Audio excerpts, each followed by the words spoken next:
이번 주간 우리에게 주시는 살아있는 하나님의 말씀은 창세기 13장 14절부터 18절까지 말씀입니다. 구약성경 16페이지에 기록되어져 있습니다. 제가 공독하여 기록합니다. 롯이 아브라함을 떠난 후에 여호와께서 아브라함에게 이르시되 너는 눈을 들어 너 있는 곳에서 북쪽과 남쪽 그리고 동쪽과 서쪽을 바라보라. 보이는 땅을 내가 너와 내 자손에게 주리니 영원히 이르리라. 내가 내 자손의 땅에 티끌 같게 하리니 사람이 땅에 티끌을 능히 셀 수 있을진데 내 자손도 세리라. 너는 일어나 그 땅을 종과 횡으로 돌고 다녀오라. 내가 그것을 내게 주노라. 이에 아브라함이 장막을 옮겨 헤브론에 있는 마므레 성수리 수풀에 이르러 거주하며 거기서 여호와를 위하여 제단을 쌓았더라. 아멘.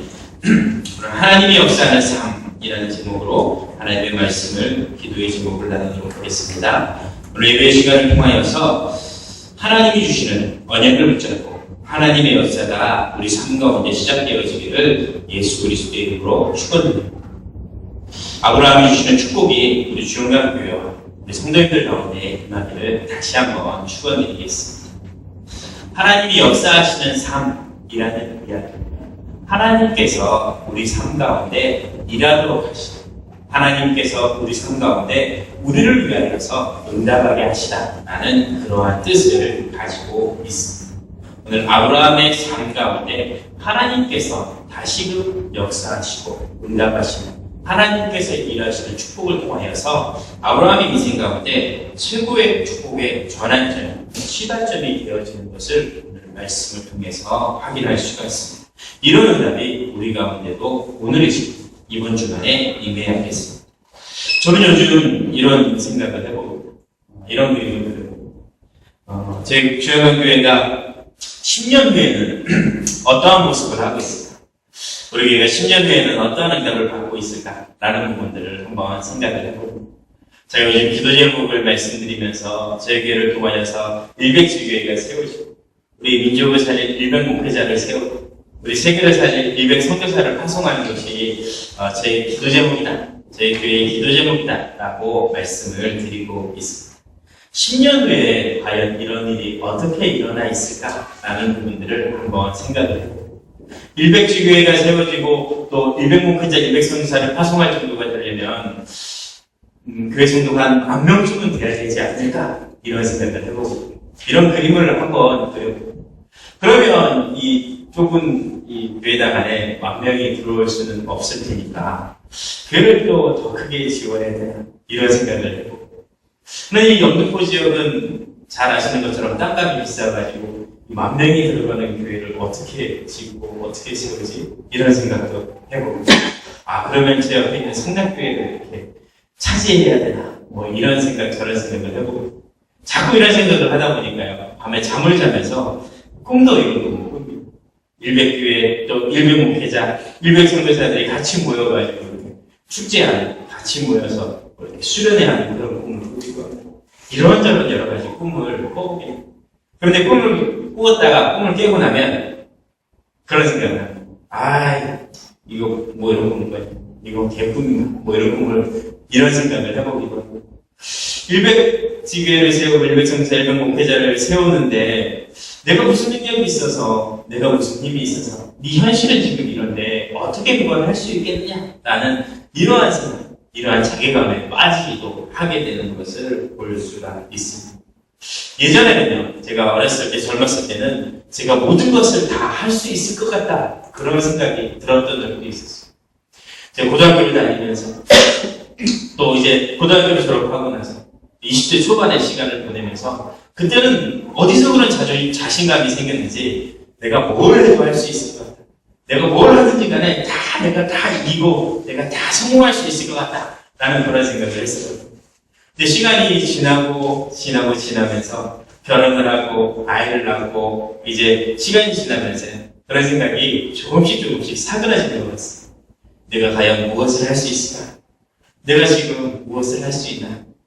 내가 할 수 있는 게 별로 없는데 자꾸 이런 생각 가운데 빠져드는 것을 볼 수가 있습니다. 그런 생각을 하면서 내가 과연 10년 후에는 20년 후에는 30년 후에는 어떤 모습을 가지고 있을까?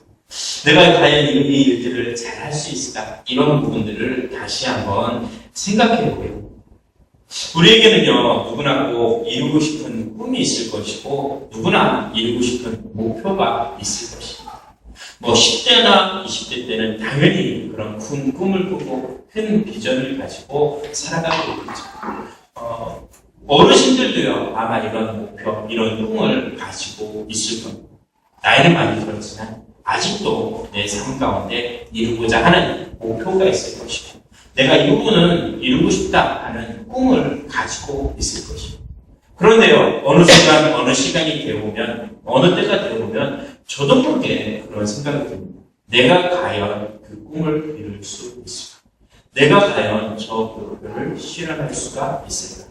지금 내 상황을 보고, 지금 내 모습을 보면, 내 현실을 보면, 나는 힘이 없고, 나는 연약하고, 나는 무능력한데 과연 내가 저것을 이룰 수 있을까라는 그런 생각을 해요. 어쩔 수 없는 생각인 것 같습니다. 창세기 3장 속에 있는 인간은 무능하게 살아갈 수밖에 없습니다.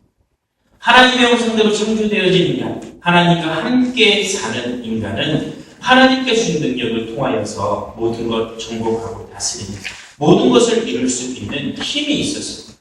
그런데요, 그 하나님 완벽한 존재로 창조되어진 이 하나님의 사람들이 하나님을 떠나고 죄 가운데 빠짐으로 사단의 권세하는 느낌으로 창세기 3장 배경 속의 느낌으로부터 인간에게는 무능이라는 문제가 찾아오는 것을 볼 수가 있습니다. 그래서 내 힘으로는 무엇을 할 수 없고, 내 힘으로는 내 운명을 이길 수 없고, 내 힘으로는 내 한계를 이길 수 없는 무능한 인간이 되어진 것을 볼 수가 있습니다. 이것 때문에요, 많은 사람들이 인생을 포기하게 됩니다. 이것 때문에 많은 사람들이 내 인생의 꿈, 목표를 포기하며 자연에 현실에 순응하면서 살아가는 것을 볼 수가 있습니다. 우리도 이처럼 무능한 사람들처럼 우리에게 주는 꿈, 우리에게 주는 현실, 우리에게 주는 목표, 이것을 포기하면서 살아가야겠습니다. 아니면 하나님께서 우리에게 주시는 꿈과 이 비전들, 목표들을 성취해 나가고 이루어 나가는 그런 응답을 누려나가겠습니다. 우리의 힘으로는 물론 할 수가 없습니다. 내 힘으로는요, 환경을 바꿀 수가 없고요. 내 힘으로는 사람을 바꿀 수가 없습니다. 내 힘으로는요, 내 운명을 바꿀 수가 없는 것이 지금 우리가 살아가고 있는 세상입니다. 그런데 하나님께서 우리 삶 가운데 일하시다. 하나님께서 우리 삶 가운데 역사하시다. 그러면 모든 것을 바꿀 수가 있습니다. 사람을 바꿀 수 있고, 환경을 바꿀 수 있고, 운명을 바꿀 수 있는 것이 하나님의 능력 속에 담겨져 있습니다. 우리가 평생을 노력하여 100년을 노력하여 애쓰고 힘써서 그 일을 이루어내는 것이 빠르겠습니다. 아니면 하나님께서 단 한 번 1초 만에 역사하여 이루는 것이 더 빠르겠습니다. 당연히요, 하나님께서 한 번 역사하시고 하나님께서 한 번 일하시는 것이 우리가 100년, 1000년, 만년 일하는 것보다 더욱 빠르고 더욱 완벽하게 할 수가 있습니다. 그렇기 때문에요, 우리는 우리 삶 가운데 하나님이 일하시고 하나님이 역사하시는 응답을 누릴 수 있도록 방향을 맞추고 기도해야 했습니다. 하나님께서 이삭에게 축복하실 때 100배의 축복을 주셨습니다. 이삭은요, 한해 농사를 지음을 통하여서 100년의 농사를 지었을 때 받았던 응답을 받았습니다. 그런 응답을 받았던 이삭을 주변 사람들은 두려워할 수가 없습니다. 주변 사람들은요, 그런 이삭을 존경할 수밖에 없습니다. 그런 이삭을 통하여서 많은 사람들 앞에 복음의 하나님의 좋은 영향을 끼쳤던 것을 볼 수가 있습니다. 우리가 힘써 애써 노력하여 사람들에게 영향을 주고 그 한계를 뛰어넘는 하나님이 단 한 번 역사하여서 주시는 그 응답을, 축복을 내 삶 가운데 누릴 수 있도록 인도해야겠습니다. 내가 지금 하는 일 가운데, 내가 지금 이루고자 하는 일 가운데 나는 못한다, 나는 부족한다, 내가 어떻게 할 수 있을까, 나는 능력이 없다 라고 하는 부분이 있다면 그 일을 기도 제목으로 삼으십시오. 그 일 가운데 하나님께서 역사하시고 하나님이 응답해 주십사 하고 기도 제목으로 삼으십시오. 그러고 나서 내 열심을 하는 것이 아니라 하나님이 그 일 가운데, 그 목표 가운데 지금 일하여 주옵소서라고 마음을 고백하고 하나님 앞에 나아가죠. 그러면 하나님께서 일하시고 역사하시는 응답을 누릴 수가 있습니다. 오늘 본문에는요, 아브라함이 삶 속에서 하나님이 역사하시는 비밀을 체험하였던 비밀들이 담겨져 있습니다. 그 비밀들을 오늘 말씀을 통해서 확인해 보도록 하겠습니다. 첫 번째는요, 어떻게 하나님이 아브라함 삶 가운데 역사했느냐. 첫 번째는요, 아브라함이 불신앙을 버렸을 때 하나님이 아브라함의 삶 가운데 역사했던 것을 볼 수가 있습니다. 오늘 13장 14절 말씀을 보면 이렇게 말씀하고 있습니다. 롯이 아브라함을 떠난 후에 여호와께서 아브라함에게 이르시되 너는 눈을 들어 있는 곳에서 동서남북을 바라보라. 14절 말씀을 시작하면서 롯이 아브라함을 떠난 후에 이 응답이 하나님의 말씀이 다시 아브라함에게 임하였던 것을 이야기하고 있습니다. 중요한 의미를 담고 있습니다. 롯이 아브라함을 떠난 후에 라는 말 속에는요, 너무나도 중요한 의미를 담고 있습니다. 아브라함에게 있어서 롯은 참 중요한 존재였습니다. 왜냐하면 자기 형의 아들이었는데 자기 형이 일찍 죽어버렸습니다. 그 가정 가문에 유업을 이어야 할 중요한 아이였습니다. 그렇기 때문에요, 이 롯을 끝까지 데리고 다닐 수밖에 없었어요. 하나님의 명령은 본토, 친척, 아비집을 다 떠나라 라고 했던 겁니다. 하나님께서 아브라함에게 말씀을 주실 때는 롯도 떠나보내고 하나님이 약속한 원하는 땅으로 가라 라고 했던 겁니다. 그런데요, 아브라함에게는 의지할 것이 필요했습니다. 아브라함에게는요, 내 환경의 기억을 이어갈 무언가가 필요했어요. 그렇기 때문에 내 생각 때문에, 내 환경 때문에, 내 유혹 때문에 롯을 포기하지 않고 롯을 계속해서 데려갔던 것을 볼 수가 있습니다. 베델에 갈 때도 데려갔고요, 애굽에 내려갈 때도 데려가고, 오늘 말씀해 보니까 네겝으로 갈 때도 이 롯을 데리고 갔던 것을 볼 수가 있습니다. 애굽에서 나올 때도 물론 이 조카 롯을 데리고 나왔습니다. 롯을 데리고 왔다는 이야기는요, 하나님을 의지해야 될, 하나님께 주시는 완전한 축복을 누려야 될 아브라함이 하나님을 의지하지 않고 롯을 의지하고 사람을 의지하고 환경을 의지했다라는 것을 이야기합니다. 하나님만 바라봐야 되는데 다른 것 의지하면서 불신앙했다라는 것을 이야기하고 있는 겁니다. 우리가 이런 불신앙을 빨리 내려보여야지 하나님의 역사가, 하나님의 일이 내 가운데 이루어집니다. 바꿔서 말하면 내가 지금 의지하고 있는 것, 내가 지금 더 소중하게 여기고 있는 것을 빨리 내려놓아야지 하나님의 역사, 하나님의 응답이 내 가운데 임한다라고 하는 겁니다. 사람은요, 자기도 모르게 자기가 의지하는 것이 있습니다.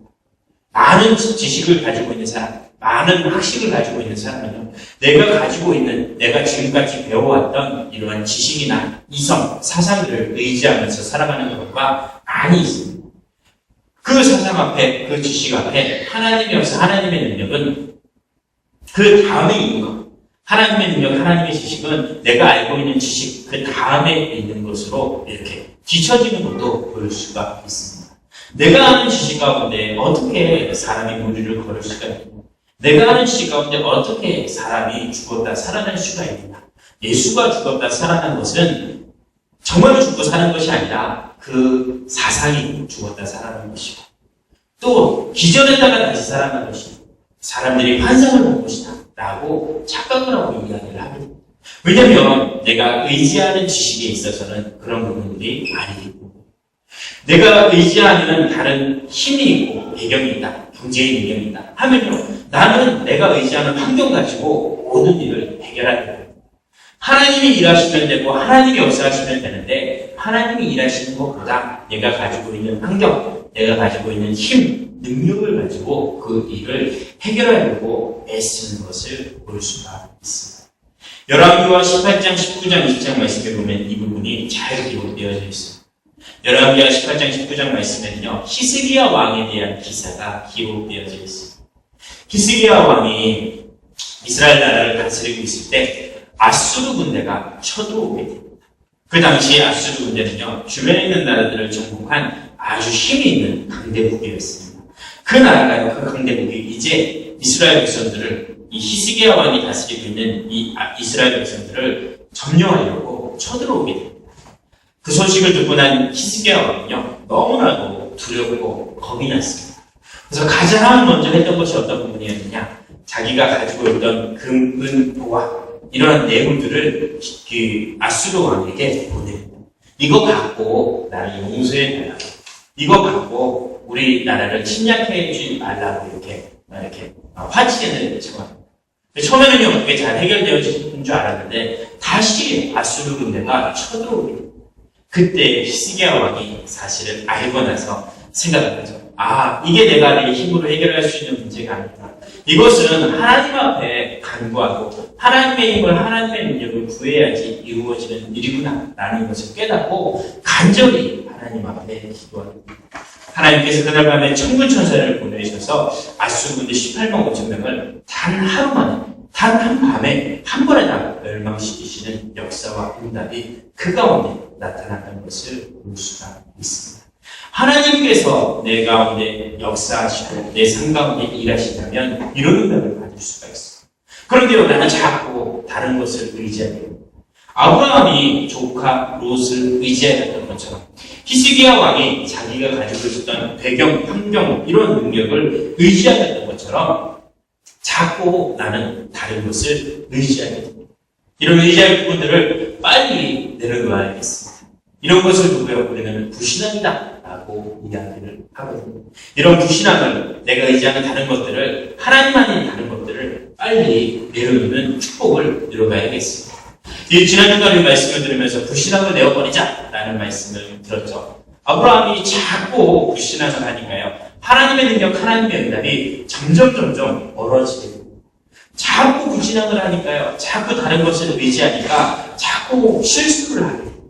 응답이 자꾸 늦어지고, 그 응답이 언제 시작되어졌느냐? 오늘 말씀, 아브라함이 롯을 떠나보낸 후에 그런 응답이 임하여 본 것을 보입니다.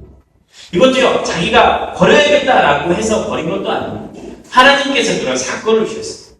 아브라함과 롯이 점점 복을 받으니까 아브라함이 기르는 양떼의 무리가 많아지고 롯이 기르는 양떼의 무리가 많아졌습니다. 서로 많아지다 보니까요, 그 종들끼리, 노예들끼리 자꾸 다툽니다. 왜 자꾸 네가 내 땅에 오냐? 네가 왜 자꾸 내 땅에 와서 이걸 먹냐? 자꾸 다툼이 생기니까 어쩔 수 없이 이제 조카 롯과 헤어지게 되는 말씀이 기록되어 있습니다. 그 이후에 롯이 아브라함을 떠난 이후에 아브라함에게 임하였던 중요한 축복이 다시금 시작되어지는 것을 볼 수가 있거든요. 우리도 이런 응답을 받아야겠습니다.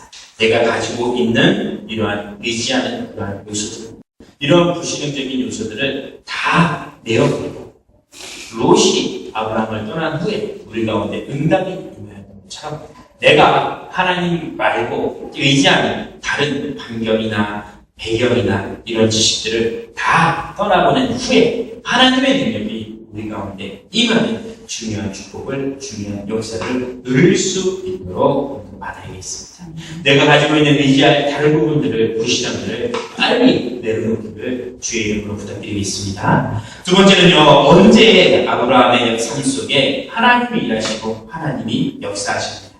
분명히 말씀드렸던 것처럼요, 내가 1년, 10년, 100년, 1000년, 만년 열심히 수고하고 노력하는 것보다 하나님께서 단 한순간 1초라도 역사하시는 것이 훨씬 더 빠르고 완전하게 되어지는 겁니다. 사람을 세울 때도 마찬가지입니다. 내가 한 사람 전도하기 위해서 가서 비유만 치고 말 들어주고 도와주고 1년, 3년, 10년 이렇게 도와줘도 그 사람이 막 흔들리는 경우가 많아요. 네, 하나님께서 한 번 역사하시면요, 한 번에 그 사람이 세워지는 응답을 받을 수가 있어요. 이게 일하는 부분에도 마찬가지죠. 내가 1년, 10년 막 힘써서 싸워왔던 그 일이 한순간에 무너지고, 그런데요, 하나님께서 한 번 역사하시면 다시 세우시고 일으키시고 무너뜨리는 이 것들이요, 다 하나님이 하시는 그 일이 완벽하게 되어지는 것을 볼 수가 있거든요. 그래서 하나님께서 내 삶 가운데 역사하시는 응답을 누려야 되는데, 첫 번째는 불신앙을 받을 때 그런 일이 일어나고, 두 번째는 어떤 때 그러한 일이 일어나냐면, 오늘 말씀해 보니까요, 주의 이름을 부를 때에 그런 일이, 하나님 앞에 제단을 쌓을 때 그런 일이 일어나는 것을 볼 수가 있습니다. 물론 13장 4절 말씀해 보니까요, 아브라함이 처음으로 제단을 쌓았던 곳에 이르러서 그가 거기서 여호와의 이름을 제단을 쌓고 불렀다라고 이야기를 하고 있습니다. 10년 18절 말씀에도 이렇게 이야기하고 있습니다. 이 아브라함이 장막으로 옮겨 헤브론에 있는 마므레 상수리 수풀에 이르러 거주하며 거기서 여호와를 위하여 제단을 쌓았더라라고 이야기를 하고 있습니다. 주의 이름을 부르고 제단을 쌓았을 때 하나님께서 아브라함의 삶 가운데 일하시고 역사하셨다, 축복하셨다라고 하는 오늘 우리가 주의 이름을 부르는 제단을 쌓는 그 시간 가운데 들어간다면 하나님께서 우리 삶 가운데 역사하시고 일하시는 축복을 누릴 수가 있습니다. 그러면 제단을 쌓았다라고 하는 것에는 어떠한 의미가 있는지를 봐야겠습니다. 제단을 쌓았다라는 의미 속에는 예배를 드렸다라는 의미를 가지고 있습니다. 제사를 지냈다 하는 의미를 가지고 있습니다. 하나님께서는요, 예수님께서는요, 우리 사람들을 축복하시고 응답하시기 위하여서 예배하는 자를 찾고 계십니다. 우리 하나님의 백성들이 하나님 앞에 예배할 때 최고의 축복을 주시고 보좌의 축복을 예배하는 이 시간에 주십니다. 예배하는 이 시간은요, 하나님의 백성들이 하나님을 만날 수 있는 중요한 축복의 시간이 되어줄 수가 있습니다. 그런데요, 어떤 사람들은 하나님 앞에 예배할 때 그냥 습관처럼 예배하는 사람들이 있습니다. 그냥 형식처럼 나와서 예배하는 사람이 있습니다. 오늘이 주일이니까 하나님 앞에 예배합니다. 지난주에도 드렸던 예배, 한 달 전에도 드렸던 예배, 1년 전에도 드렸던 예배, 10년 전에도 드렸던 예배이기 때문에 하나님 전에 나와서 예배합니다. 그냥 습관에 매여서, 형식에 매여서 예배하는 많은 사람들이 있는 것을 보게 됩니다. 그런 사람들의 모습을 보면요, 3년 전이냐, 10년 전이냐, 30년 전이냐 똑같습니다. 예배하는 모습도 똑같고 신앙생활하는 모습도 똑같고 세상을 살아가는 모습도 똑같습니다. 왜냐하면 날마다 형식적인 예배를 드리기 때문에, 날마다 살아있는 예배가 아닌 죽어있는 예배를 드리기 때문에 살아 역사하시는 하나님의 응답을 받을 수가 없는 것입니다. 우리가 하나님 전에 나와서 예배할 때 이 시간을 통하여서 하나님을 만나고 하나님께 주시는 영적인 축복이 임하는 중요한 시간이 될 수 있도록 마음가짐을 새롭게 하고 하나님 앞에 예배해야겠습니다. 이 시간은 분명 하나님의 응답하시고 축복하는 시간입니다. 내가 이 시간에 나와서 예전처럼 똑같이 그러한 모습을 가지고 예배하는 것이 아니라 이 시간을 통하여서 하나님, 내가 하나님을 의지합니다. 하나님, 내가 하나님을 신뢰합니다. 내 힘으로 할 수 없기에 하나님께서만 하실 수 있기에 하나님의 능력을 간구하고 하나님께서 일하실 것을 간구하여서 이 자리에 나왔습니다. 내 힘으로 하는 것을 하는 한계가 있기 때문에 내 힘으로 하는 것을 내려놓고 의지했던 것을 내려놓고 하나님의 능력을 간구하기 위하여서 이 자리에 나왔습니다. 하나님의 말씀을 듣겠습니다. 하나님의 은혜를 받겠습니다. 라는 마음을 가지고 하나님 앞에 예배해 보십시오. 그러면 하나님께서 이 시간에 주의 성령으로 역사하시고 응답하실 것입니다. 이런 마음을 가지고 제단을 쌓았던 아브라함의 삶 가운데 동서남북을 정복하고 종과 횡을 정복하고 가나안을 정복하고 모든 사람들 앞에 믿음의 조상이 되어지고 복의 근원이 되어질 응답이 임하였던 것을 볼 수가 있습니다. 이런 예배의 축복을 누려가야겠습니다. 내 힘이 아닌 하나님의 능력을 의지합니다. 내 능력이 아닌 하나님의 역사를 간구한다 라는 마음을 가지고 하나님 전에 나와 예배의 축복을 누려가야겠습니다. 두 번째는요, 제단을 쌓았다는 이야기는 기도했다라는 의미를 가지고 있습니다. 제단을 쌓았다는 이야기는 주의 이름을 부르며 기도했다라는 의미를 가지고 있습니다. 기도는요, 하나님께서 우리 믿는 자들에게 주시는 최고의 축복입니다. 우리 믿는 자들이 주의 이름을 부르며 기도할 때 하나님께서 일하시고 역사하시고 응답하십니다. 요한복음 14장 14절 말씀에 있는 것처럼 너희가 무엇이든지 내 이름으로 구하면 내가 시행하겠다, 내가 일하겠다라고 약속을 하고 계십니다. 우리가요, 하나님 앞에 주의 이름을 부르면 주께서 그 우리의 일을 대신하여서 이루시고 대신하여서 역사하신다라는 것을 말씀하고 계십니다. 이것은요, 우리 하나님의 백성들에게 주시는 최고의 축복이고 하나님의 백성들에게 주시는 최고의 약속입니다. 언약의 하나님은 이 약속을 분명히 이루십니다. 그렇기 때문에요, 우리는 여호와 앞에 제단을 쌓으며 여호와의 이름을 부르며 기도해야겠습니다. 왜냐면요, 우리의 기도를 들으시고 응답하실 분은 하나님밖에 없기 때문입니다. 내가 가지고 있는 문제를 해결할 수 있는 분은 하나님밖에 없기 때문입니다. 누가복음 11장 말씀에 보면 예수님께서 제자들에게 기도를 가르치는 말씀이 기록되어져 있습니다. 한 여행자가 있습니다. 그런데 그 여행자가요, 가끔 이렇게 줄이고 배가 고파서 아주 큰 위기에 빠지게 됩니다. 그런데요, 자기 친구 집에 떡이 있는 것을 알게 되었습니다. 자기 친구 집에 먹을 것이 있는 것을 알게 되었습니다. 그런데요, 그 시간이 밤이 되었습니다. 이스라엘의 문화 속에, 유대인의 문화 속에 밤에는 다른 집에 찾아가면 안 됩니다. 다른 집에 찾아가면 예의 없는 사람이고, 그냥 상종을 못할 그런 사람이라고 생각을 하게 됩니다. 밤은 그 시간은 그 가족들이냐 또 자기 스스로 하루를 또 정리하고 시작하는 중요한 시간이라고 여기기 때문에 밤에는 손님이 찾아가서는 안 됩니다. 그런데요, 그 배고픈 여행자가 그 친구 집에 밤에 찾아가서 문을 계속해서 두드리고 떡을 달라, 먹을 것을 달라고 계속해서 두드립니다. 이유는 단 한 가지입니다.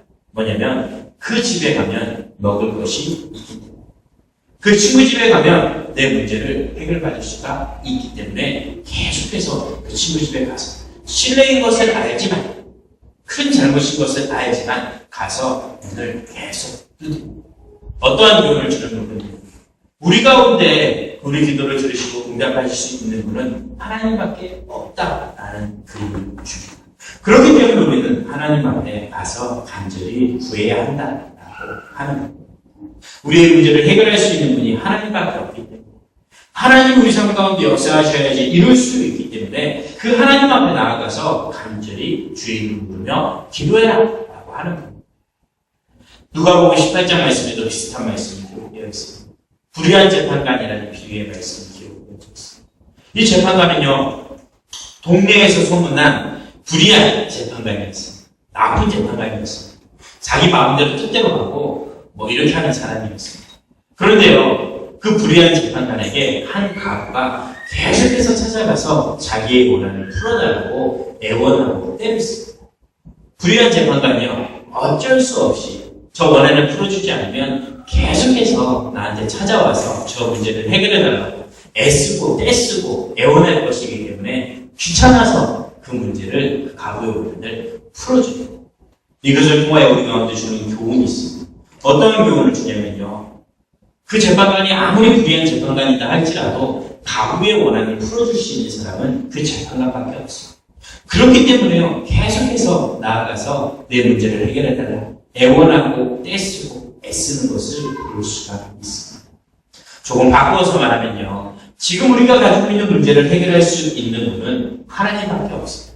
내가 100년, 1000년, 만년 일하는 것보다 하나님께서 한 번 일하는 것이 더욱 빠르기 때문에 하나님 앞에 나아가서 간절히 기도해야 됩니다.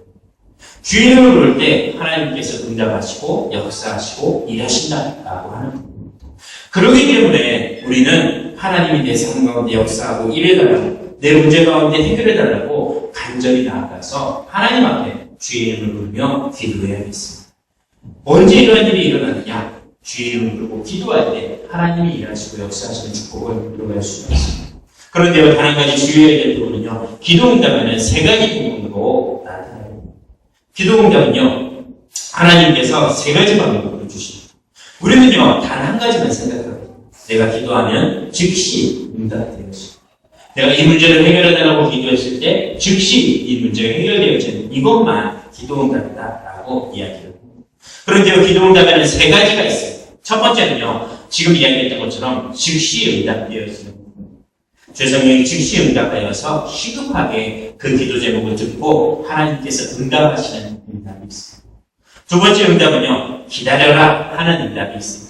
지금 내가 가지기에는, 지금 내가 응답으로 받기에는 조금 더 기다려야 될 부분이 있습니다. 그래서 그 부분을 두고는 기다려라 라고 하는 기다림에 대한 응답을 줍니다. 아이가 갑자기 돈이 필요해서 100만 원을 달라, 1000만 원을 달라 하면 아이에게는 안 주겠죠. 이 아이가 좀 더 컸을 때, 필요했을 때 그걸 주겠죠. 하나님 입장에서도 마찬가지.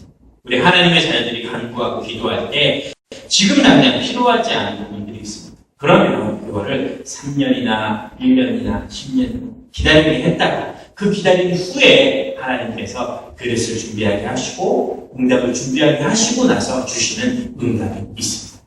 그런데 사람들은요, 이것을 못 기다리고 바로 달라고 이야기합니다.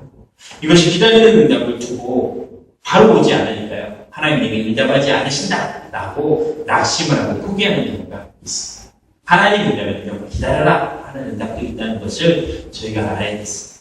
또 다른 응답이 있습니다. 어떤 응답이냐면요, 무응답이 응답입니다. 내게 필요 없는 것, 내가 가지면 안 되는 것은 하나님께서 안 주시고 응답을 주지 않습니다. 사람들은 이렇게 응답을 주지 않으면 하나님 없다, 하나님 죽었다, 하나님 기도 응답 안 한다 라고 이야기를 하지만 그 사람에게 정작 필요 없는 것은 하나님이 주지 않으시겠죠. 이것이 또한 하나님의 응답이다 라고 하는 겁니다. 이처럼요, 하나님께서는요, 우리가 간구하는 모든 제목들에 다 응답을 하십니다. 그것이 즉시 주시는 응답이냐, 아니면 기다렸다가 주시는 응답이냐, 아니면 내게 필요 없어서 안 주는 응답이냐, 요것의 차이가 있을 뿐이지 어떠한 길이든지 다 응답하시고 다 일하신다라고 하는 겁니다. 이런 것을 알기 때문에요, 우리는 하나님 앞에 재단을 쌓고 기도하는 응답을 누려야겠습니다. 우리는 하나님 앞에 간절히 기도하며 응답받는 축복을 누려야겠습니다. 어떠할 때 하나님께서 내 삶 가운데 일하시고 응답하시느냐, 우리의 불신앙, 내가 의지하는 다른 것들을 내려놓으면 하나님께서 그때부터 내 삶 가운데 일하시죠. 하나님 앞에 하나님을 의지합니다. 하나님을 신뢰합니다. 하나님이 내 가운데 일하시기를 원하십니다. 라는 마음을 가지고 예배하며 기도하며 제단을 쌓을 때 하나님께서 내 삶 가운데 일하시는 응답을 누리게 됩니다. 말씀을 맺으면서요, 제가 지금 어저께 우리 개혁형에서 진행하는 1만 교회 설립을 위한 전도대회에 참여하고 돌아왔습니다. 이 항의총에서 많은 목사님들이 오셔가지고요, 축사하시고 또 말씀도 주시고 함께 기도하는 시간을 가졌습니다.